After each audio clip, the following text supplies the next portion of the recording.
Recently G7 সম্মেলন অনুষ্ঠিত হলো কোন দেশে? মনে রাখবে ফ্রান্সে অনুষ্ঠিত হয়েছে। এবং এই G7 গ্রুপে কোন দেশগুলি রয়েছে?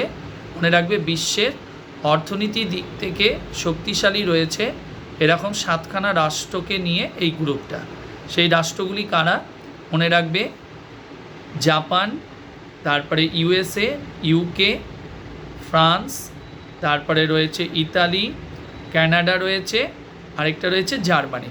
তো এই হলো 7খানা বিশ্বের উন্নত এবং অর্থনৈতিকভাবে উন্নত এরকম 7খানা দেশকে নিয়ে এই G7 গ্রুপটা তৈরি করা হয়।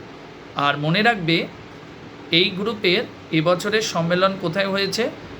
ফ্রান্সে হয়েছে 2026-এ, 27-এ কোথায় হবে? USA-তে হবে, 2028-এ হবে UK-তে, এবং 2029-এ কোথায় হবে? জাপানে অনুষ্ঠিত হবে।